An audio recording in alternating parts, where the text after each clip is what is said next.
নমস্কাৰ সকলোকে আমাৰ অন্য এটা ভিডিঅ'লৈ স্বাগতম জনালো। মই হৈছো পবিত্ৰ বৰা আৰু আপোনালোকে চাই আছে ষ্টাডি উইথ পবিত্ৰ। আজিৰ ভিডিঅ'টোত আমি আছাম পুলিচৰ যি SI ABB সমূহৰ বাবে মক টেষ্ট এটা লৈ আহিছো। আমি আছাম পুলিচ SI ৰ বাবে বিশেষকৈ ভিডিঅ'টো লৈ আহিছো। ইতিমধ্যে SI আছাম পুলিচ এই সমূহৰ যি এপ্লাই ডেট সেই ডেট ইতিমধ্যে বঢ়াই দিলে। যিসকলে কৰিব পৰা নাছিলে সকলোৱে কৰি ল'ব আৰু নতুন যেহেতু বহুতো পোষ্ট ওলাইছে ফৰেষ্ট গাৰ্ডৰ পৰা ধৰি, গতিকে সকলোৱে অনলাইন সমূহ কৰি দিব। ফেব্ৰুৱাৰী 22 তাৰিখলৈকে আছে ডেট সমূহ, গতিকে তাৰ আগতে সকলোৱে কৰি ল'ব। যিসকলে আমাৰ চেনেলটো এতিয়াও ছাবস্ক্ৰাইব কৰা নাই সেইসকলে চেনেলটো ছাবস্ক্ৰাইব কৰি বন্ধু বান্ধৱীৰ সৈতে শ্বেয়াৰ কৰি দিব। আমি এক্সামত আহিব পৰা কুৱেশ্যন সমূহ লৈ আহোঁ। যোৱা বছৰসমূহত আহি থকা ধৰণৰ কুৱেশ্যনৰ ওপৰত ভিত্তি কৰি লৈ আহিছোঁ। সকলোৱে চাই থাকিব আৰু আমাৰ যদি টেলিগ্ৰাম আৰু হোৱাটছআপ গ্ৰুপত জইন ল'ব বিচাৰে তেন্তে ডেছক্ৰিপশ্যনতে লিংকটো দিয়া আছে, তাতে সকলো জইন হৈ ল'ব। আমি ইয়াৰ যি PDF সমূহ তাতে দি দিম, এতিয়াৰ পৰা সকলো জইন হৈ ল'ব। তেন্তে ভিডিঅ'টোৰ মাজলৈ যাওঁ। আজিৰ যি প্ৰথম কুৱেশ্যনটো সুধিছে মহেন্দ্ৰ আৰু কোন নদীৰ পাৰত অৱস্থিত। মহেন্দ্ৰ আৰু কোনখন নদীৰ পাৰত আছে? Option A Sindhu, option B Ganga, option C Yamuna আৰু অপশ্যন ডি কাবেৰী। এই অপশ্যন চাৰিটাৰ ভিতৰত কোনটো শুদ্ধ হয় ক'ব লাগে। ইয়াৰ ৰাইট এনচাৰটো হৈছে অপশ্যন এ সিন্ধু। মহেন্দ্ৰ আৰু সিন্ধু নদীৰ পাৰত অৱস্থিত। আমি তাৰ পিছৰ কুৱেশ্যনটোলৈ যাওঁ। তাৰপিছত আহিছো 2 নম্বৰ কুৱেশ্যনটোলৈ। 2 নম্বৰ কুৱেশ্যন সুধিছে বুদ্ধদেৱে কোন ঠাইত জ্ঞান লাভ কৰিছিল? বুদ্ধদেৱে কোনখন ঠাইত জ্ঞান লাভ কৰিছিল? ইয়াৰ অপশ্যনৰ ৰাইট এনচাৰটো হৈছে অপশ্যন ডি বোধগয়া। বুদ্ধদেৱে বোধগয়াত জ্ঞান লাভ কৰিছিল। আমি তাৰপিছৰ 3 নম্বৰ কুৱেশ্যনটোলৈ যাব বিচাৰিছো। 3 নম্বৰ কুৱেশ্যনটো তোমালোকৰ বাবে ৰখা হৈছে, যিহেতু এটি ইজি কুৱেশ্যন হয়, গতিকে এইটো নিশ্চয় সকলোৱে পাৰিবা। গতিকে সকলোৱে এইটো কমেন্ট কৰিবা ইয়াৰ শুদ্ধটো কি হয়। কুৱেশ্যন সুধিছে মৌৰ্য বংশৰ প্ৰতিষ্ঠাতা কোন আছিল? মৌৰ্য বংশৰ অপশ্যন এ দিছে অশোক, বিন্দুসাৰ, চন্দ্ৰগুপ্ত মৌৰ্য, কনিষ্ক। গতিকে অপশ্যন চাৰিটাৰ ভিতৰত কোনটো শুদ্ধ হয় সকলোৱে কমেন্ট কৰি জনাবা। আমি তাৰপিছৰ 4 নম্বৰ কুৱেশ্যনটোলৈ আহিছো। 4 নম্বৰ কুৱেশ্যন সুধিছে বক্সাৰৰ যুদ্ধ কেতিয়া হৈছিল? বক্সাৰৰ যুদ্ধ কোন চনত হৈছিল? ইয়াৰ অপশ্যনৰ ৰাইট এনচাৰটো হ'ব অপশ্যন ডি 1764। 1764 চনত বক্সাৰৰ যুদ্ধ সংঘটিত হৈছিল। আমি তাৰপিছৰ 5 নম্বৰ কুৱেশ্যনটোলৈ আহিছো। 5 নম্বৰ কুৱেশ্যনটো সুধিছে 1857 চনৰ বিদ্ৰোহৰ প্ৰথম শ্বহীদ কোন আছিল? 1857 চনৰ বিদ্ৰোহৰ প্ৰথম শ্বহীদ কোন আছিল? ইয়াৰ অপশ্যন কেইটাৰ ভিতৰত ৰাইট এনচাৰটো হৈছে অপশ্যন এ মংগল পাণ্ডে। তেখেত আছিল 1857 চনৰ বিদ্ৰোহৰ প্ৰথম শ্বহীদ। আমি তাৰপিছত যাব বিচাৰিছো 6 নম্বৰ কুৱেশ্যনটোলৈ। 6 নম্বৰ কুৱেশ্যনটো সুধিছে 1857 চনৰ বিদ্ৰোহৰ সময়ত ভাৰতৰ গভৰ্ণৰ জেনেৰেল কোন আছিল? 1857 চনত কি হৈছিলে? চিপাহী বিদ্ৰোহ হৈছিলে। সেই 1857 চনৰ বিদ্ৰোহৰ সময়ত ভাৰতৰ গভৰ্ণৰ জেনেৰেলৰ কথা সুধিছে কোন আছিল? ইয়াত দিছে Lord Curzon, Lord Canning, Lord Dalhousie, Lord Cornwallis. গতিকে ইয়াৰ ৰাইট এনচাৰটো কি হয় ক'ব লাগে। ইয়াৰ ৰাইট এনচাৰটো হৈছে option B Lord Canning. Lord Canning হৈছে 1857 চনৰ বিদ্ৰোহৰ সময়ত ভাৰতৰ গভৰ্ণৰ জেনেৰেল।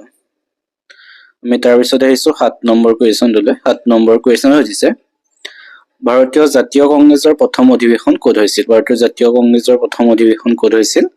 ইয়াৰ ৰাইট এনচাৰটো হৈছে অপশ্যন চি বম্বে। বম্বেতে হৈছিলে ভাৰতীয় জাতীয় কংগ্ৰেছৰ প্ৰথম অধিৱেশন। আৰু কিমান চনত? চনটো কিমান আছিলে? 1885 চনত ভাৰতীয় জাতীয় কংগ্ৰেছ গঠন হৈছিল। আমি তাৰ পিছৰ 8 নম্বৰ কুৱেশ্যনটোলৈ আহিছো। 8 নম্বৰ কুৱেশ্যন সুধিছে ভাৰতৰ ৰাষ্ট্ৰীয় আন্দোলনৰ পিতা বুলি কাক কোৱা হয়? ভাৰতৰ ৰাষ্ট্ৰীয় আন্দোলনৰ পিতা বুলি কাক কোৱা হয় সুধিছে। ইয়াৰ অপশ্যন কেইটাৰ ভিতৰত শুদ্ধটো হৈছে অপশ্যন চি বাল গংগাধৰ তিলক। তেখেতক কোৱা হয় ভাৰতৰ ৰাষ্ট্ৰীয় আন্দোলনৰ পিতা বুলি। আমি তাৰপিছৰ 9 নম্বৰ কুৱেশ্যনটোলৈ আহিছো। 9 নম্বৰ কুৱেশ্যন সুধিছে ইনকিলাব জিন্দাবাদ শ্লোগান কোনে দিছিল? ইনকিলাব জিন্দাবাদ শ্লোগানটো কোনে দিছিল সুধিছে। ইয়াৰ অপশ্যন কেইজনৰ ভিতৰত শুদ্ধ উত্তৰটো হ'ব অপশ্যন এ ভগত সিং। তেখেতে দিছে ইনকিলাব জিন্দাবাদ শ্লোগানটো। আমি তাৰপিছত আজি 10 নম্বৰ কুৱেশ্যনটোলৈ আহিছো। 10 নম্বৰ কুৱেশ্যন সুধিছে চিমলা চুক্তি কোন চনত হৈছিল? কোন চনত চিমলা চুক্তি স্বাক্ষৰিত হৈছিল? ইয়াৰ অপশ্যনৰ ৰাইট এনচাৰটো হ'ব অপশ্যন ডি 1972 চনত 1972 চনত চিমলা চুক্তি স্বাক্ষৰিত হৈছিল আৰু কাৰ মাজত হৈছিল ভাৰত আৰু পাকিস্তানৰ মাজত আমি তাৰ পিছৰ কোৱেশ্চনটোলৈ যাব বিচাৰিছো তাৰ পিছৰ 11 নম্বৰ কোৱেশ্চনটো সুধিছে লাহোৰ প্ৰস্তাৱ কেতিয়া গৃহীত হৈছিল লাহোৰ প্ৰস্তাৱ কোন চনত গৃহীত হৈছিল ইয়াৰ অপচন কেইটাৰ ভিতৰত ৰাইট এনসাৰটো অপচন সি 1940 চনত লাহোৰ প্ৰস্তাৱ গৃহীত হৈছিল আমি তাৰ পিছৰ 12 নম্বৰ কোৱেশ্চনটোলৈ আহিছো 12 নম্বৰ কোৱেশ্চন সুধিছে বিজয়ঘাট কোনজন ব্যক্তিৰ সমাধিস্থল বিজয়ঘাট কোনজন ব্যক্তিৰ সমাধিস্থল ইয়াৰ অপচনৰ ৰাইট এনসাৰটো হৈছে অপচন এ লাল বাহাদুৰ শাস্ত্ৰীৰ সমাধিস্থলক কি বুলি কোৱা হয় বিজয়ঘাট বুলি কোৱা হয় এইবোৰ ইম্পৰ্টেন্ট কোৱেশ্চন এনে ধৰণৰ কোৱেশ্চন আগত অহা দেখা গৈছে আমি তাৰ পিছৰ 13 নম্বৰ কোৱেশ্চনটোলৈ আহিছো 13 নম্বৰ কোৱেশ্চন সুধিছে ভাৰতত বৰ্তমান কিমানখন ৰাষ্ট্ৰীয় উদ্যান আছে ইয়াৰ অপচনৰ ৰাইট এনসাৰটো হৈছে অপচন ডি 107খন এই কোৱেশ্চনটো আমি আজি জি ফেসবুক পেজত সুধিছিলো তোমালোকে যদি মোৰ ফেসবুক পেজটো ফলো কৰিব বিচাৰা তেন্তে ডেসক্ৰিপচনতে লিংকটো দিয়া আছে তাতো কোৱেশ্চনসমূহ দি থাকো উত্তৰ দিব পৰাকৈ সকলোৱে গতিকে তোমালোকে জয়েন হ'ব পাৰিবা তাতো ফলো কৰিব যে 107খন আছে ভাৰতৰ বৰ্তমান ৰাষ্ট্ৰীয় উদ্যানৰ সংখ্যা আমি তাৰ পিছৰ 14 নম্বৰ কোৱেশ্চনলৈ আহিছো 14 নম্বৰ কোৱেশ্চন সুধিছে ভাৰতৰ কোনখন ৰাজ্যত অভয়াৰণ্যৰ সংখ্যা অধিক ভাৰতৰ কোনখন ৰাজ্যৰ অভয়াৰণ্যৰ সংখ্যা কথা সুধিছে অধিক আছে ইয়াৰ ৰাইট এনসাৰটো হ'ব অপচন ডি মহাৰাষ্ট্ৰত অভয়াৰণ্যৰ সংখ্যা অধিক আমি তাৰ পিছত আহিছো 15 নম্বৰ কোৱেশ্চনলৈ 15 নম্বৰ কোৱেশ্চন সুধিছে 2011 চনৰ লোকপিয়ল অনুসৰি ভাৰতৰ কোনখন ৰাজ্যত সাক্ষৰতাৰ হাৰ সৰ্বাধিক 2011 চনৰ লোকপিয়ল অনুসৰি ভাৰতৰ কোনখন ৰাজ্যত সাক্ষৰতাৰ হাৰ সৰ্বাধিক সুধিছে ইয়াৰ অপচনৰ ৰাইট এনসাৰটো হৈছে অপচন বি কেৰালাত সাক্ষৰতাৰ হাৰ সৰ্বাধিক 2011 চনৰ লোকপিয়ল অনুসৰি আমি তাৰ পিছৰ 16 নম্বৰ কোৱেশ্চনটোলৈ আহিছো 16 নম্বৰ কোৱেশ্চন সুধিছে ভাৰতীয় পৰ্যটন উন্নয়ন নিগমৰ মুখ্য কাৰ্যালয় ক'ত অৱস্থিত পৰ্যটন উন্নয়ন নিগমৰ মুখ্য কাৰ্যালয় ক'ত আছে সুধিছে ইয়াৰ অপচন হৈছে নতুন দিল্লী কলকাতা মুম্বাই হায়দৰাবাদ ইয়াৰ ৰাইট এনসাৰটো হ'ব নতুন দিল্লীত ভাৰতীয় পৰ্যটন উন্নয়ন নিগমৰ মুখ্য কাৰ্যালয় অৱস্থিত তোমালোকে আজিৰ ভিডিঅটো চাই কেনেকুৱা পাইছা সকলো কমেন্ট কৰি জনাবা যিসকলে এতিয়া আমাৰ চেনেলটো সাবস্ক্ৰাইব কৰা নাই সকলোৱে সাবস্ক্ৰাইব কৰি দিবা আমি তাৰ পিছৰ 17 নম্বৰ কোৱেশ্চনটোলৈ আহিছো ভাৰতৰ প্ৰথমটো পাৰমাণৱিক শক্তি কেন্দ্ৰ ক'ত আছে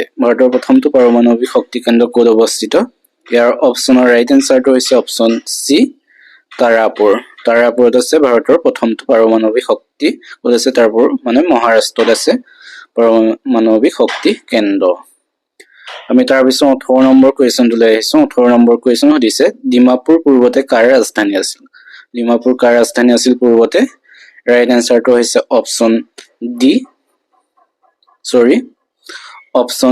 বি কছাৰীসকলৰ ডিমাপুৰ পূৰ্বতে কছাৰীসকলৰ ৰাজধানী আছিল আমি তাৰ পিছত যাব বিচাৰিছো 19 নম্বৰ কোৱেশ্চনটোলৈ 19 নম্বৰ কোৱেশ্চন সুধিছে ভাৰতত কোন তাৰিখে ৰাষ্ট্ৰীয় ডাক দিৱস পালন কৰা হয় ভাৰতত কোন তাৰিখে পালন কৰা হয় সুধিছে ইয়াৰ অপচনৰ ৰাইট এনসাৰটো হৈছে অপচন ডি 10 অক্টোবৰ তাৰিখে ভাৰতত যি ৰাষ্ট্ৰীয় ডাক দিৱস সেই ডাক দিৱস পালন কৰা হয় তাৰ পিছত আহিছো আমি 20 নম্বৰ কোৱেশ্চনটোলৈ 20 নম্বৰ কোৱেশ্চন সুধিছে ভাৰতীয় মহাকাশ গৱেষণা প্ৰতিষ্ঠান ক'ত অৱস্থিত ক'ত আছে ইয়াৰ অপচন দিছে বাংগালোৰ হায়দৰাবাদ কলকাতা চেন্নাই ইয়াৰ ৰাইট এনসাৰটো হ'ব অপচন এ বাংগালোৰ ভাৰতীয় মহাকাশ গৱেষণা কেন্দ্ৰ প্ৰতিষ্ঠান বাংগালোৰত অৱস্থিত আজি আমি মক টেষ্টত 20টা কোৱেশ্চন লৈ আহিছিলো আমি 20টা কোৱেশ্চনৰ মাৰ্ক ৰাখিছিলো 20 নম্বৰ গতিকে তোমালোকে 20 নম্বৰৰ ভিতৰত তোমালোকে কিমানটা শুদ্ধ কৰিছা